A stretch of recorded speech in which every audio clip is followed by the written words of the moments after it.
Hello my friends, I am back with a new plate from Dixie Plates. This is Camouflage 01 and there's a nice shot of it for you. If you follow my videos at all, you know that I loved her marble plate that she put back towards the end of last year. It just gives you all kinds of amazing marbled effects, just as easy peasy as anything. And so this is the same kind of thing, but with camo looks. When you think of camo, you think of like greens, khakis, you know, those kinds of things, or maybe sand camo is more like, you know, beiges and tans and that kind of thing. But of course you can play with any colors you want. You can go with, you know, pinks, and you could do blues, and you could do, you know, various shades of the same colors. You could do different colors. And this makes all of that super easy. And camo just for its own sake, camo as background for other images, camo to mix and match, just camo crazy. Okay, so of course this is meant to be a layering plate. These four are meant to go along with one another, to layer over one another, so you can get different kinds of looks.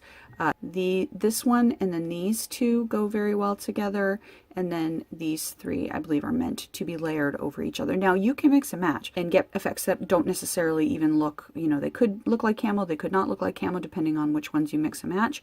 If you're going for the kind of traditional camo, these four, those three, and these three are gonna build you some really gorgeous camos. So like with this one, I would go this one first, this one second, that one third. And the same thing, like the ones with the bigger, this one I'd probably go with this one first because we've got kind of some bigger splotches here, and then move on down that way. And this one you've got the bigger here, and so I would then layer these on top of it. I would go 1, 2, 3. Dixie nail images are generally 2.1 centimeters wide and 2.5 centimeters tall. So let's see if that holds true for what we've got here. And yes, it does. And of course, that's bigger than most people's nails. It's bigger than my nail.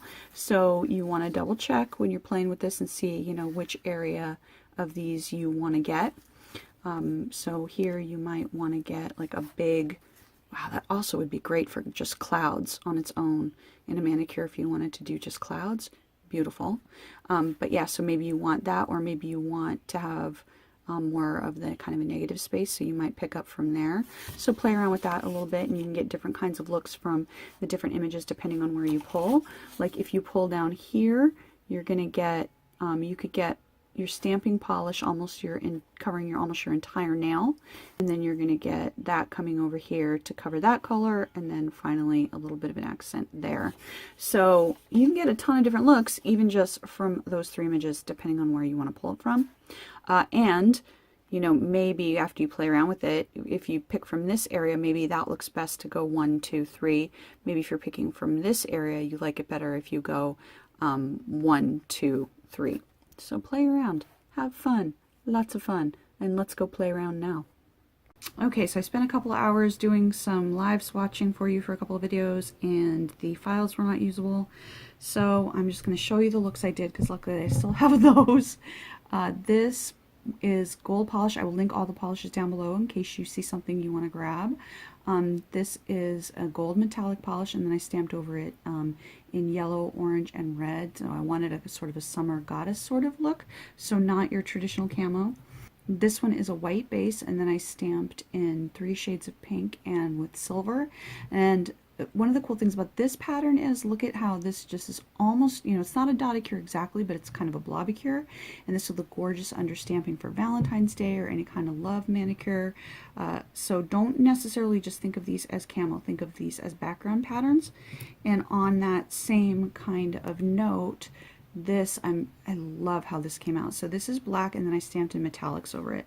And I stamped in silver and in gold. And on camera, I think the silver and the gold kind of look the same. And I also used a brown metallic that's, you know, sort of coppery but a little bit different. But look at how this looks like gold leafing. So, you know, you can get those pots of gold leaf and you can put that on there and spend forever and, you know, do your thing, or you can stamp with this and you get a great gold leaf effect, and then you can stamp other stuff on top of it if you want. It has this beautiful antique look. Love it. You could do the same thing over like white, or, you know, or beige, or any kind of look that you want. So if you did this over beige and then stamped in black, you'd get some beautiful antique effects. Love it.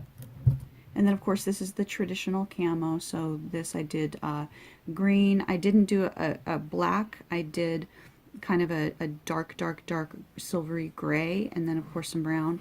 over a beige, so you can get those traditional camos too if you are in the service or someone you love is in the service and you want to celebrate that. So I do apologize that there's no live swatching this time, but the one last thing I'm going to do here is show you on the plate which ones I used. So for this pink, I used these 4 right here and pulled that together, and you get kind of that blobby cure kind of look. For this gold leaf one, I used this one over here in this corner, and then these 2 right here, so that gave that beautiful goldy leaf effect. And then this one here, which I did for kind of my sun goddess camo, it's these 3 here, and then I used those same 3 for the regular sort of camo.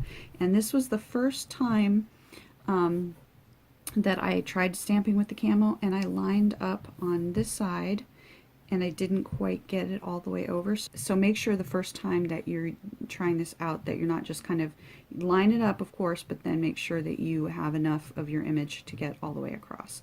Otherwise you will end up looking like that. That's pretty much all you need to know about the live swatching anyway. Alright, I will link everything down below, and thank you for watching.